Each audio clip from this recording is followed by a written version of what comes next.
Oh, yeah. And now, our feature presentation. Yaqub preached among the dissatisfied.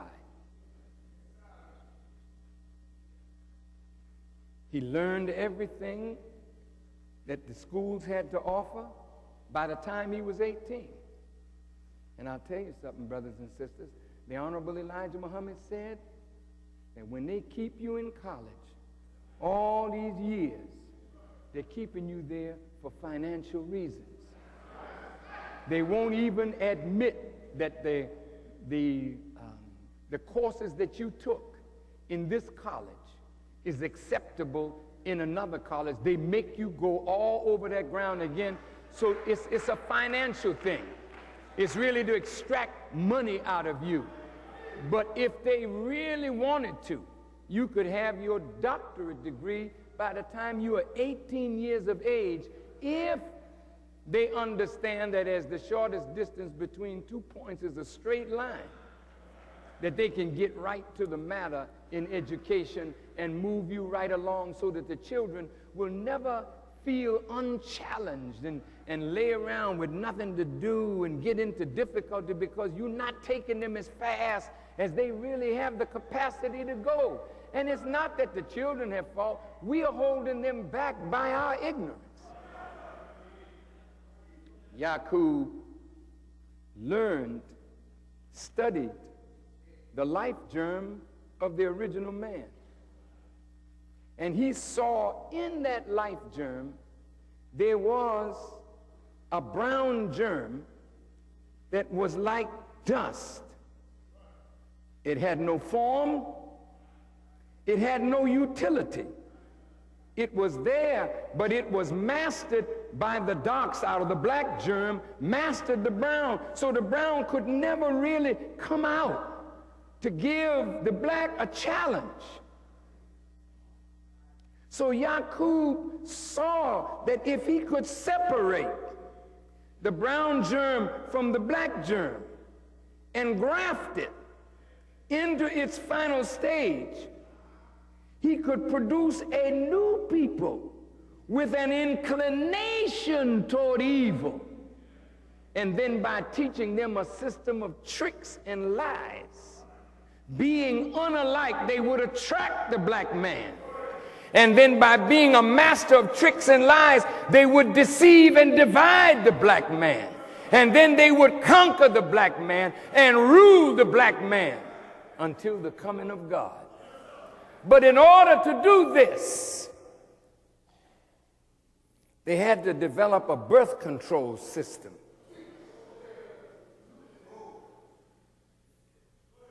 Now, if you start looking at the color of the babies that you produce,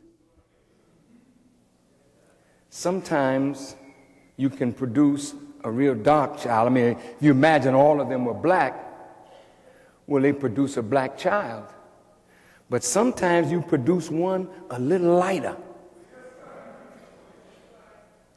So the whole idea was kill the darker, save the lighter. Now check this out. This man had a group of laborers. He had a minister, a doctor, a nurse, and a cremator. When they got ready to marry, if it was two real black ones, they'd take a sample of your blood and they'd tell you that your blood is not quite right, so you shouldn't marry. Right today, the white man is doing the same thing. Look at this. So when two real dark ones come up, you don't want that. And right now in your thinking, from the white man, if you real black, you don't want no real black man. Talk to me. If you real dark, you searching for somebody a little light so that your baby won't be so black. Talk to me. And in your house, if you got a dark child, and you got a light child, you favor the lighter one, and you give the black one hell. And when it goes out in the world favors the lighter child, and the world beat the hell out the black child. And to this very hour, that poison is sitting right up in us. She too black. I don't want to marry a black thing like that. And you're supposed to be enlightened. Some of you sitting up in Islam for years, and you're sick as hell with that kind of thinking. You don't want nobody black. They too black. What the hell are you talking about? Somebody ought to slap you into reality. You sound sick to be under this kind of teaching and thinking stupid like that. You want some high yellow somebody. Yeah, well, Farrakhan, you know, you about like that. Yeah, but I married a woman darker than me, baby.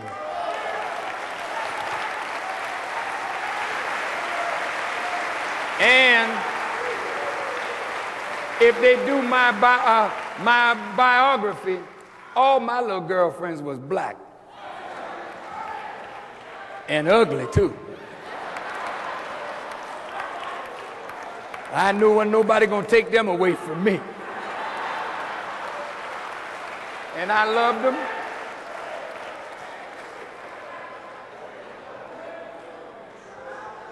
You see, my mama was a black woman. A real black woman. And she was so black and beautiful, so strong and wise.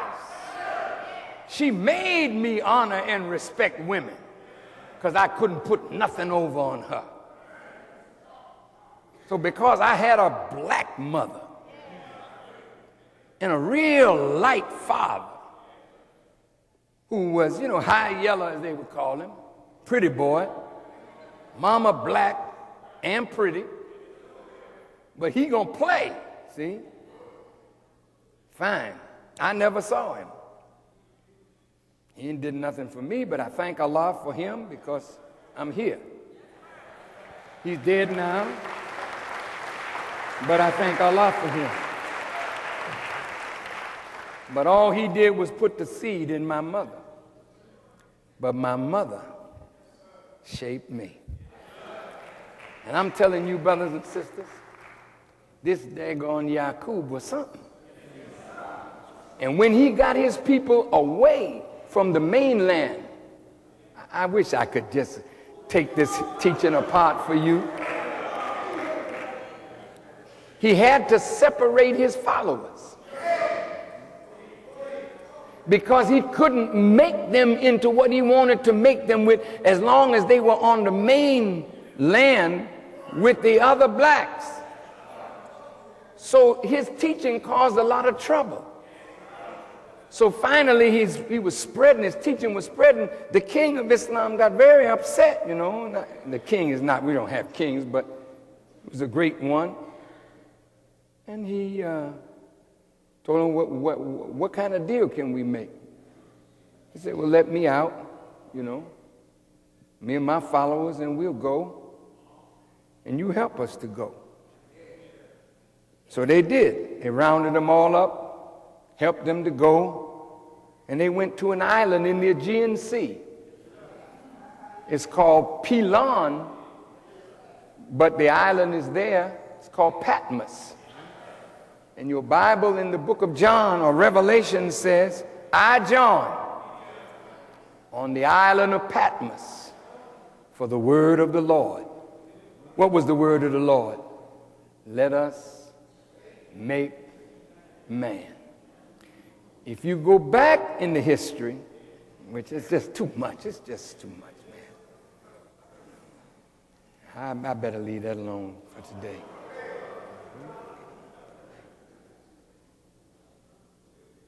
It took 200 years to make a brown man. But they had to kill the darker and save the lighter. The nurse, when the baby was coming, if it was a real dark child, she would cleverly stick a needle in the brain.